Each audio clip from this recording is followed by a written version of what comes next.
Hello student, कैसे हैं आप सभी। आज हम पढ़ेंगे हिंदी शिक्षा शास्त्र यानी हिंदी पेडालॉजी। तो हम स्टार्ट करते हैं। तो हमारा फर्स्ट टॉपिक है भाषा। भाषा किसे कहा जाता है? भाषा एक ऐसी क्रिया होती है जो हम एक्सप्रेस करते हैं, किसी से बात करते हैं, तो वो ही एक भाषा होती है। भाषा एक सांकेतिक साधन होते हैं जिसके माध्यम से बालक अपने विचारों व भावों को संप्रेषण कर पाते हैं। संप्रेषण के माध्यम से ही हम अपने विचारों भावों को एक्सप्रेस कर सकते हैं और दूसरे की भाषा को हम समझ सकते हैं। भाषा योग्यता के अंतर्गत मौखिक, लिखित तथा सांकेतिक अभिव्यक्ति शामिल होती है। भाषा के अंदर 3 तरह की अभिव्यक्ति शामिल होती है। मौखिक यानी वर्बल जो हम बोलते हैं, लिखित यानी रिटन, सिंबॉलिक। ये 3 तरह से हम अपनी भाषा को एक्सप्रेस कर सकते हैं। भाषा हमारे ज्ञान का सर्जन होती है जिसके द्वारा ये हमें संज्ञान, तर्क, वितर्क, कल्पना, सामाजिक, सांस्कृतिक रूप से ही हमें कार्य करने में मदद मिलती है। यानी सभी चीज़ें होती हैं जिसके द्वारा हम कार्यों को कर सकते हैं, समझ सकते हैं।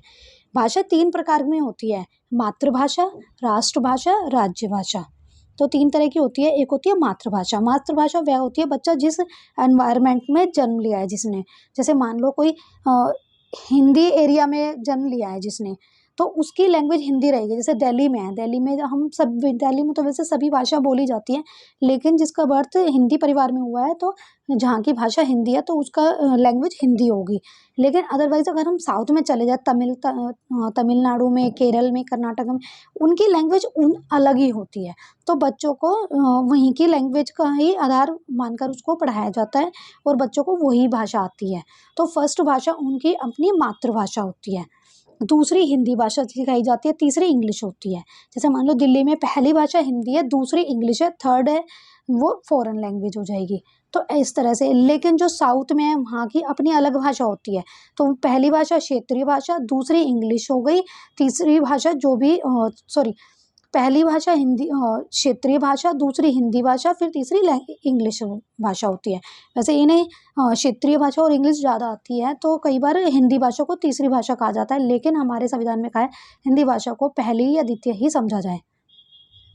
मातृभाषा में बच्चा अपने परिवार परिवेश में सीखता है। यह भाषा सहज रूप से बच्चे सीखते हैं तथा यह स्वाभाविक रूप से ही सीखते हैं। जो परिवार में रहकर ही बच्चे सीख जाते हैं वो मातृभाषा होती है। और ये नहीं है कि हमें सिखाने की जरूरत पड़ेगी, नहीं, बच्चा अपने घर में परिवार में रहकर ही वह उसी भाषा को यूज़ करने लग जाएगा। अगर कोई भी, ये हम मातृभाषा केवल हिंदी के लिए नहीं कह रहे, दूसरी लैंग्वेज के लिए भी कह रहे हैं। जैसे मान लो किसी बच्चे का जन्म तमिलनाडु में हुआ है, वहाँ की भाषा जो भी है, जैसे उड़ीसा है, वहाँ की भाषा उड़िया है, तो बच्चे वहाँ पे जन्म लेगा तो उसकी मातृभाषा उड़ीसा हो जाएगी। वह उसी में ही पहले स्टार्ट करेगा बोलना, पढ़ना, समझना। और जो मातृभाषा होती है ये अनौपचारिक होती है भाषा। दूसरी भाषा है राष्ट्रभाषा। राष्ट्रभाषा वह भाषा होती है जो एक भाषा पूरे देश में बोली जाती है और जहाँ पर पूरे देश के कामकाज या गवर्नमेंट कार्य ऐसा जो भी वर्क होते हैं वह उसी राष्ट्रभाषा में किए जाते हैं, तो उसे कहते हैं राष्ट्रभाषा। जैसे मान लो अमेरिका है, वहाँ की भाषा इंग्लिश है, तो वहाँ पर जो भी कार्य होंगे इंग्लिश में होंगे। राजभाषा, हमारे देश की राजभाषा हिंदी है। यह आर्टिकल 3431 के संविधान में हमें दी गई है। हिंदी भाषा हमारी राष्ट्रभाषा नहीं है, ये हमारी राजभाषा है। जब हमारा संविधान लागू किया था उस समय इसको राजभाषा घोषित किया था और राष्ट्रभाषा नहीं किया था। हमारे आज के समय में भी जो हमारे सारे काम होते हैं वो इंग्लिश भाषा में किए जाते हैं। तब ब्रिटिश काल से लेके अब तक इंग्लिश भाषा में किए जाते हैं, लेकिन इसमें किसी ने एक्शन नहीं उठाया या इसको आगे हमने परिवर्तन नहीं लाए, चेंजेस नहीं लाए, जिसके कारण हमारी हिंदी भाषा राजभाषा बनी हुई है, ना कि राष्ट्रभाषा। तो हमारी इंग्लिश हो गई,